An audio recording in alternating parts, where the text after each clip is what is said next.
નમસ્તે. સૃષ્ટિના સર્જનહારને કોટી કોટી વંદન.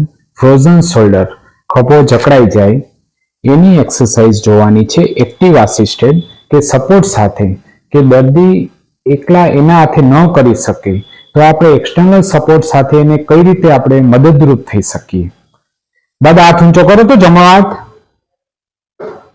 ઊંચો કરો, જેટલો થાય એટલો કરો ઊંચો. નથી થતો? નથી થતો? ઊંચો કરો. બીજો હાથ કરો. હા, બંને હાથમાં એમને ફ્રોઝન શોલ્ડર છે, સિવિયર ફ્રોઝન શોલ્ડર છે, મૂવમેન્ટ ઘણી બધી ઓછી છે. હવે આપણે એક્ટિવ આસિસ્ટેડ એક્સરસાઇઝ જોવાની છે. અંકલ એક હાથ તમે અહીંયા રાખજો. હા બસ, અને હાથ સીધો કરી દો દાદા. હા બસ. હવે હા ઢીલો રાખજો. કાંડાથી ખભા સુધીનો હાથ ફેરો.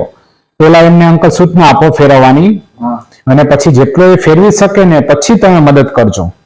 ફેરો ફેરો નીચે રાખીને, નીચે રાખીને ફેરો ફેરો. એકદમ હથેળી સામે આવે છત તરફ એટલો ફેરો, બહારની તરફ ફેરો ફેરો. આમ ફેરવીને જ રાખો, થોડીક વાર ફેરવીને જ રાખો. એટલે એની ઇફેક્ટ અહીંયા સુધી શોલ્ડરમાં મૂવ થવો જોઈએ, કાંડાથી ખભા સુધીનો હાથ ફરવો જોઈએ. તમે અંકલ મદદ કરજો અને દાદાને કહેજો ફેરવે, જેટલું સૂચના આપો. તમે છે ને ફેરવો છે, આટલું ફેરવો. બરાબર છે. હા સરસ.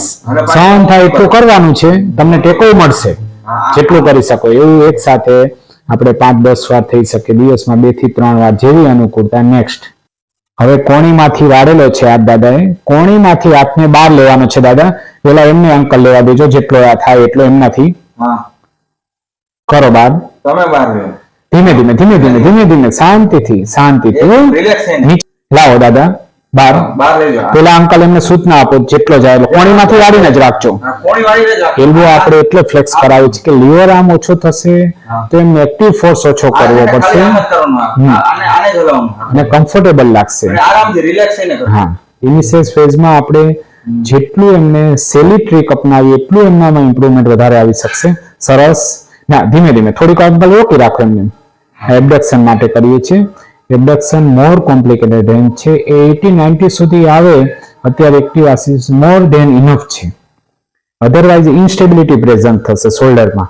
એટલે અંકલનો બીજો હાથ અહીંયા એટલે આપણે રાખેલો છે કે ઘોડો ઊંચો થાય તો એમને તરત જ ફીલ થશે. અંકલ હાથથી તમારે જોતા રહેવાનું કે ઘોડો ઉપરની તરફ સ્લાઇડ ન થવો જોઈએ આ રીતે. એટલે તમારે અહીંયા હાથ રાખવાનો છે. એટલે હા, ધીરે ધીરે બહાર લેજો. બસ સરસ. થોડીક વાર રોકી રાખો દાદા, 4-5 સેકન્ડ રાખો, પછી આખો અંદર લેવાનો છે. પછી અંદર લઈ લ્યો, કોણી અડાડી દો, કોણી અડાડી દો, સોરી નીચે રાખીને પાછો એકવાર કરો. પેલા એમને જ લેવા દેજો જેટલો આવે એટલો. સરસ સરસ, બરાબર છે. સરસ સરસ સરસ. એમને જ ઇન્સ્ટ્રક્ટ કરજો વારંવાર કે તમારાથી જેટલું થાય છે તમારે જ કરવાનું છે. નહીં થાય, અટકશે ત્યારે જ અંકલ તમારે મદદની જરૂર પડશે. તમારા હાથની હાથ અડેલો રાખવાનો ફૂલ રેન્જમાં, પણ આપણે ટચ કરીને જ રાખીએ છીએ. એમને એક્ટિવલી પેલા કહેવાનું, પછી જ તમારે ટેકો કરવાનો આગળની રેન્જમાં અટકે ત્યારે જ. સરસ. નેક્સ્ટ. તમને ફીલ થશે અંકલ કે કેટલું પ્રેશર આપે છે. એટલે આઇસોમેટ્રિક વર્ક થશે, એનાથી મસલ્સ રિલીઝ થશે, ફ્લેક્સિબલ થશે અને દુખાવો ઓછો થશે. એમ સારું લાગશે, એક્ટિવેશન મળશે. આવે છે પ્રેશર અંકલ? દબાવો દાદા. હા બરાબર છે. જેટલી વાર એમને કમ્ફર્ટેબલ, જેટલા રિપીટેશન થાય એટલા. નેક્સ્ટ. હવે અંકલ દાદાને કહેવાનું છે કે હાથને ઊંચો કરો, સીધો જ સીધો ઊંચો કરો શોલ્ડર માંથી. કોણી સીધી જરૂરી નથી કે કોણીમાંથી આપણે હાથ સીધો રાખીએ, બરાબર છે.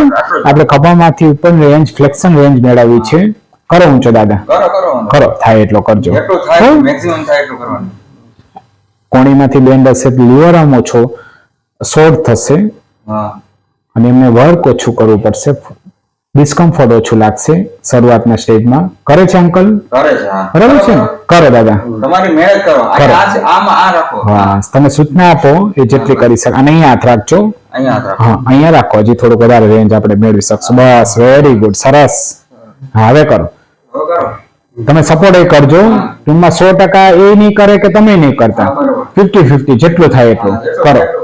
કરો કરો જી, બરાબર છે. સપોર્ટ સાથે કરો, બસ હવે નીચે લઈ લ્યો. નીચે આરામ. હવે જો એ જ રીતે આપણે વિચારીએ ટેકા વગર દાદા થાય છે તમારાથી હાથ ઊંચો? ટેકા વગર જરા. ટેકા વગર એમનાથી નહીં થઈ શકે એટલું રેન્જ હાથ સીધો રાખીને. થાય છે, પણ ઇનિશિયલ ફેઝમાં શરૂઆત કરે છે. એની જગ્યાએ સપોર્ટ હશે તો વધારે એમનો કોન્ફિડન્સ ગેઇન થશે અને સપોર્ટ સાથે એક્ટિવેશન મળશે, મોટિવેટ થશે પેશન્ટ.